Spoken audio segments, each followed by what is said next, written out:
अब जगमग जगमग होई जेल में जोरी धरो दियो।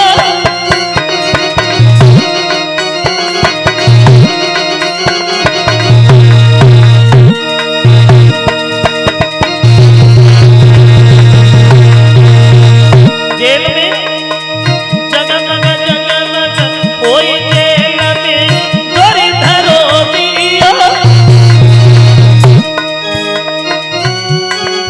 जेल खाली के बीच में तेरे ललामी जन्म लिया भैया।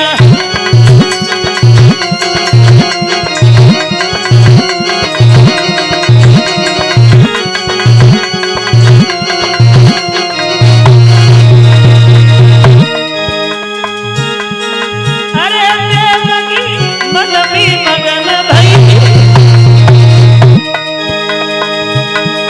अरे देवकी मन भी मगन भई। जब आई कंस की आग देवकी जेल में रोई गई। जब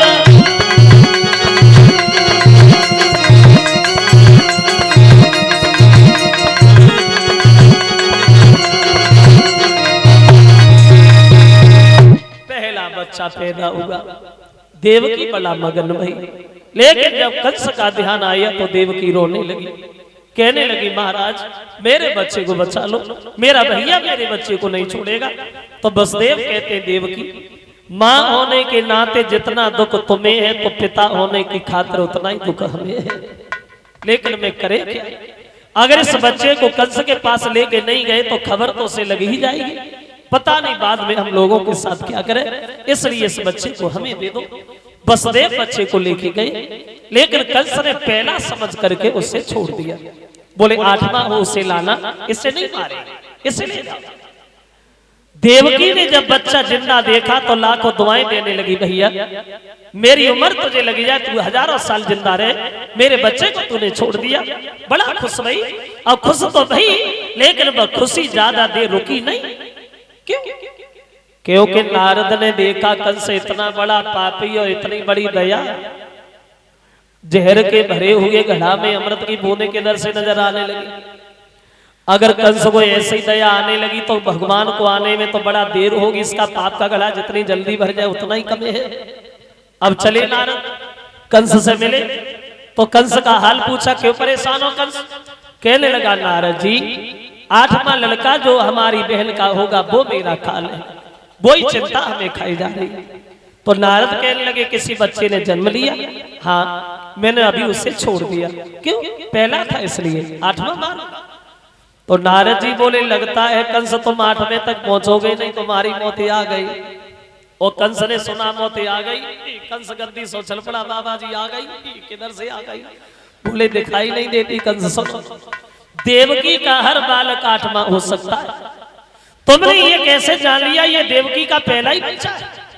अगर 8वां पहले बन के आ गया हो तो 8वां पहला बन जाए, पहला 8वां बन जाए, 5वां 6वां बन जाए, 6वां 7वां बन जाए, किसने देखा? ये तो अंदर की बात है। कंस कहने लगा बाबा तो इसका मतलब है देवकी का कोई बच्चा बचना नहीं चाहिए। बोले हमने कब का मारा, बात बताई तुम जानो, फैसला तुम्हारे ऊपर है। कंस गद्दी से उछल पड़ा, बाबा तो तुमने बुद्धि के किवाड़े खोल दिए, वरना हम तो मर गए होते। इसलिए तुम्हारा सम्मान करते नारद, बहुत अच्छे साधु हो, सबका उद्धार चाहते नारद, सबका।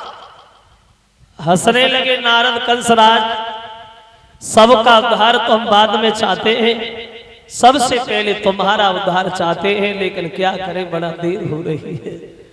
उठे और चले गए। कंस भागा में बच्चे को हमें दे दो। कहने लगी भैया ये वही बच्चा है जिसे तुमने छोड़ दिया। कंस कहने लगा छोड़ दिया तब छोड़ दिया, वो थोड़ी छोड़े। हुआ ये पैर पकड़ेगी घुमाएगी दीवार में घर मारो, और दशा देखेगी बेटा की मैया को आओ संभारो। पैरों की तरफ पटक करके जब जमीन से बच्चे की जो मांस की बोटियां हैं वो बिखरी गई, देव की पछाड़ खा के गिर गई, लेकिन कंस को कोई तरस नहीं आया।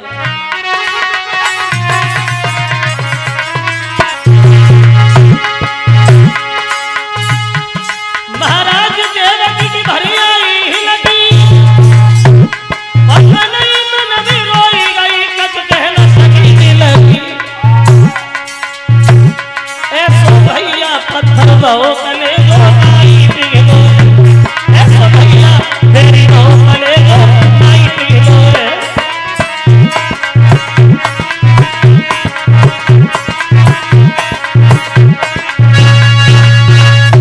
देवकी के कंस ने एक नहीं इस तरह से 6 बच्चों को मौत के घाट उतार दिया। 7वां गर्भ जब देवकी के आया है तो भगवान अपनी चाल चलते योग माया द्वारा देवकी के गर्भ से निकाल करके रोहिणी के गर्भ पहुंचाया।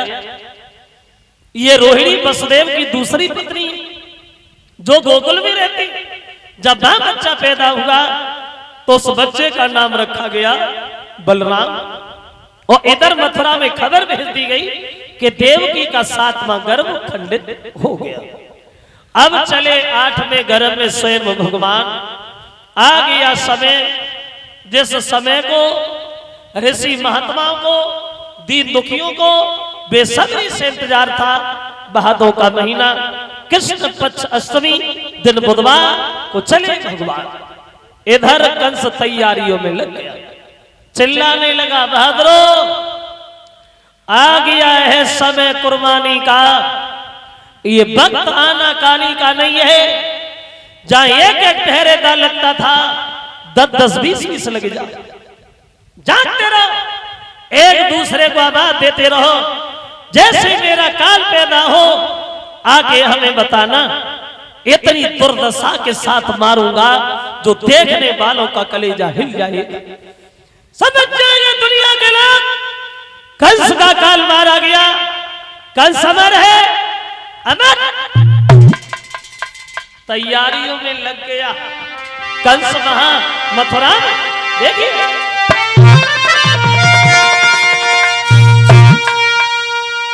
आठवीं गर्भ की बारी थी, कंस के यहाँ तैयारी थी।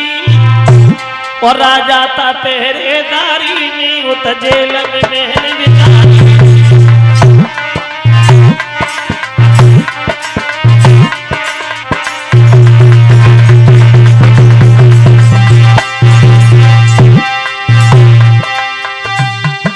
सामान सजाए जाने लगे, सामान सजाए जाने लगे, दूतियां बुलाई गाने लगी।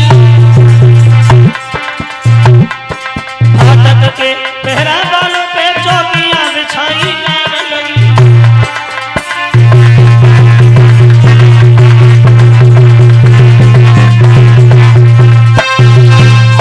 कंस इधर तैयारियों में लगा है और उधर भगवान अपने चलने की तैयारियों में लगे।